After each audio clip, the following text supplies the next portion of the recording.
রথযাত্রার দিন একটি 1 টাকার কয়েন গোপনে রেখে দিন এই স্থানে। আপনার অর্থ সংকট দূর হবে জগতের নাথ জগন্নাথ দেবের কৃপায়। নমস্কার বন্ধুরা, আমি সুমিতা। আমার চ্যানেলে আপনাদের সকলকে অনেক অনেক স্বাগত। আশা করছি আপনারা সকলেই খুব ভালো আছেন এবং ঈশ্বরের কৃপায় সুস্থ আছেন। সামনেই আসতে চলেছে রথযাত্রা। এটি আমাদের হিন্দু ধর্মাবলম্বীদের জন্য একটি অত্যন্ত শুভ এবং পবিত্র দিন। এই দিন ভক্তি ভরে জগন্নাথ দেবের পুজো করলে মুক্তি পাবেন জীবনের একাধিক জটিলতা থেকে।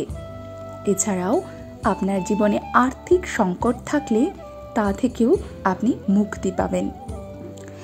তাহলে রথযাত্রার দিন একটি 1 টাকার কয়েন কোথায় রাখবেন গোপনে এবং কিভাবে রাখবেন, আজকে আমি আমার ভিডিওতে সম্পূর্ণটা আলোচনা করব।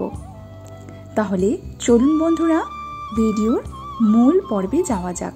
তবে মূল পর্বে যাওয়ার আগে আমার সকল বন্ধুদের কাছে অনুরোধ, সম্পূর্ণ ভিডিওটি দেখবেন। আশা করছি আপনাদের ভালো লাগবে। আর যদি ভালো লাগে অবশ্যই আমার ভিডিওতে একটি লাইক করবেন এবং আমার চ্যানেলে যদি নতুন হয়ে থাকেন আমার চ্যানেলটিকে সাবস্ক্রাইব করে রাখার অনুরোধ রইল। হিন্দু ধর্মের অন্যতম প্রধান উৎসব হল রথযাত্রা। হিন্দু পঞ্জিকা অনুসারে আষাঢ় মাসের শুক্লপক্ষের দ্বিতীয়া তিথিতে পালিত হয় রথযাত্রা। ওড়িশার পুরী শহরে বিরাট ধুমধামের সঙ্গে এই উৎসব পালিত হয়। রথযাত্রা ঘিরে আচার অনুষ্ঠান ও হই হুল্লোড় চলে টানা 10 দিন ধরে। এই রথযাত্রার দিন দাদা বলরাম ও বোন সুভদ্রাকে নিয়ে রথে চড়ে মাসি গুচিন্ডার বাড়ি যাবেন জগন্নাথ দেব। প্রতি বছর জগন্নাথ দেবের রথযাত্রা উপলক্ষে লক্ষ লক্ষ পুণ্যার্থী পুরী শহরে জড়ো হন। কলকাতা সহ দেশের আরও অনেক জায়গায় রথযাত্রা পালিত হয়। হিন্দু ধর্মে শ্রী জগন্নাথ, বলরাম এবং মাতা সুভদ্রার রথযাত্রার বিশেষ মাহাত্ম্য রয়েছে। জগন্নাথ অর্থাৎ জগতের নাথ যিনি। জগন্নাথ দেবকে শ্রী বিষ্ণুর অবতার শ্রীকৃষ্ণের আরেক রূপ মনে করা হয়। স্কন্দ পুরাণ, নারদ পুরাণ, পদ্ম পুরাণ ও ব্রহ্মা পুরাণে জগন্নাথ দেবের রথযাত্রার উল্লেখ আছে। প্রচলিত বিশ্বাস অনুসারে রথের দড়িতে টান দিলে জ্ঞানী বা অজ্ঞানে করা সমস্ত পাপ ধুয়ে মুছে যায়। এছাড়াও রথের দড়িতে টান দিলে জীবনের সব দুঃখ কষ্ট থেকে মুক্তি পাওয়া যায়। 100 যজ্ঞ করার সমান পুণ্য লাভ করা যায় রথের দড়িতে টান দিয়ে। তাই বন্ধুরা বুঝতেই পারছেন যে এই রথযাত্রাটি কতটা পুণ্য একটি দিন। তাই এই পুণ্য দিনে আপনারা যদি সহজ একটি উপায় করতে পারেন তাহলে আপনার জীবনে জগন্নাথ দেবের কৃপায় সমস্ত বাধা বিপত্তি দূর হয়ে যাবে। বন্ধুরা, আমরা অর্থ সংক্রান্ত নানান সমস্যায় ভুগতে থাকি। সারা বছর এই সমস্যা লেগেই থাকে। কখনো টাকা আদায়ের সমস্যা, আবার কখনো আয় বৃদ্ধিতে বাধা দেখা দেয়। তেমনই অনেক সময় আর্থিক ক্ষতি হয়। আপনি অর্থ সংক্রান্ত নানান জটিলতার সম্মুখীন হলে এই উপায়টি, আজকে আমি যে উপায়টির কথা বলবো সেটি অবশ্যই করবেন। কিন্তু তার আগে চলুন বন্ধুরা দেখে নিই যে রথযাত্রায় কয়েকটি জিনিস আপনারা জগন্নাথ দেবকে অবশ্যই অর্পণ করবেন। এই দিন জগন্নাথ দেবকে বাড়িতে পুজো করবেন। আপনার বাড়িতে যদি জগন্নাথ দেবের মূর্তি কিংবা ছবি থেকে থাকে, সেই মূর্তিতে সুন্দর করে সকালবেলা স্নান সেরে অবশ্যই পুজো করবেন। অথবা আপনারা রথ আনতে পারেন বাড়িতে। অনেক ছোট ছোট বাচ্চারা এই দিন রথযাত্রা বার করে, তাই আপনারাও চাইলে সেটি করতে পারেন। এটি অত্যন্ত শুভ। এবং জগন্নাথ দেবকে পুজো করার সময় 108টি তুলসী পাতার মালা অবশ্যই নিবেদন করবেন। সুতো দিয়ে বেঁধে কিন্তু এই মালা তৈরি করতে হবে। সুতো সেলাই করা যাবে না, পাতা সুতো দিয়ে বেঁধে আপনারা 108টি তুলসী পাতার মালা তৈরি করে সেটি জগন্নাথ দেবকে নিবেদন করবেন, তাহলে তিনি অত্যন্ত খুশি হবেন। তার পাশাপাশি এই দিন জগন্নাথ দেবকে 108টি গোলাপ ফুল নিবেদনেরও পরামর্শ দিয়েছেন বিশেষজ্ঞরা। বলা হয় 108টি গোলাপ ফুল ভগবান জগন্নাথকে অর্পণ করলে ভগবান জগন্নাথ অত্যন্ত খুশি হন। যদি 108টি সম্ভব না হয় তাহলে কমপক্ষে 21টি গোলাপ অবশ্যই নিবেদন করুন।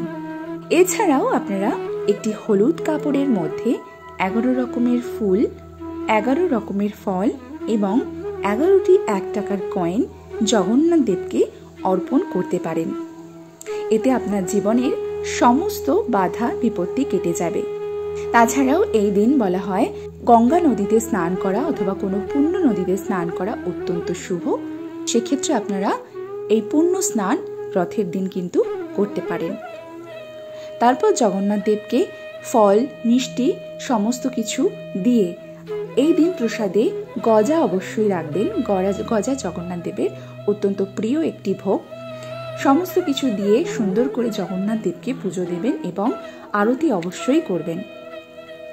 এতে আপনার জীবনের বাধা বিপত্তি, অর্থ সংকট, দুঃখ দুর্দশা, সাংসারিক অশান্তি সমস্ত কিছু কেটে যাবে। এরপর আরও একটি মুখ্য উপায় এই দিন করতে পারেন।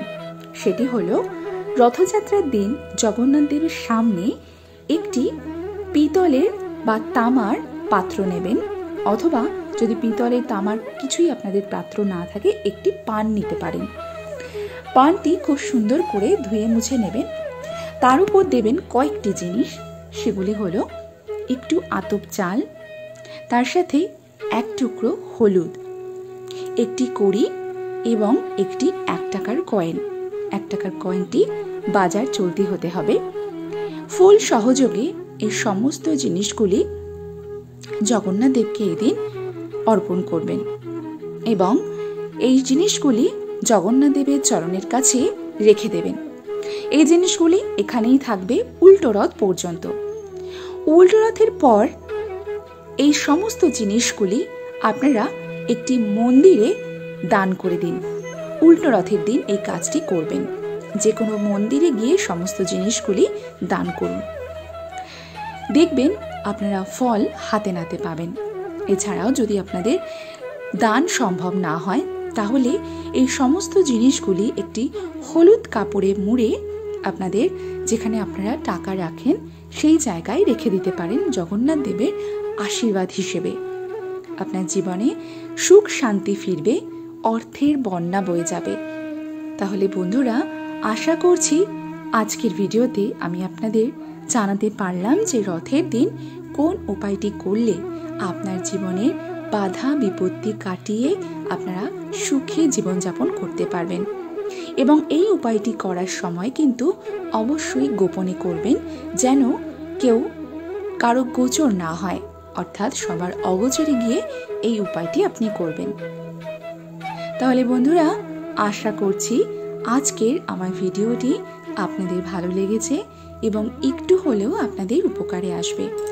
আর আজকের আমার ভিডিও যদি আপনাদের ভালো লাগে তাহলে অবশ্যই আমার ভিডিওতে একটি লাইক করবেন এবং আমার চ্যানেলে যদি নতুন হয়ে থাকেন আমার চ্যানেলটিকে সাবস্ক্রাইব করে রাখার অনুরোধ রইল এবং ভিডিওটি বেশি বেশি করে শেয়ার করে দেবেন আপনার আত্মীয় স্বজন বন্ধু বান্ধবের সঙ্গে, সবাই যাতে এই ভিডিওটি পেয়ে উপকৃত হয়।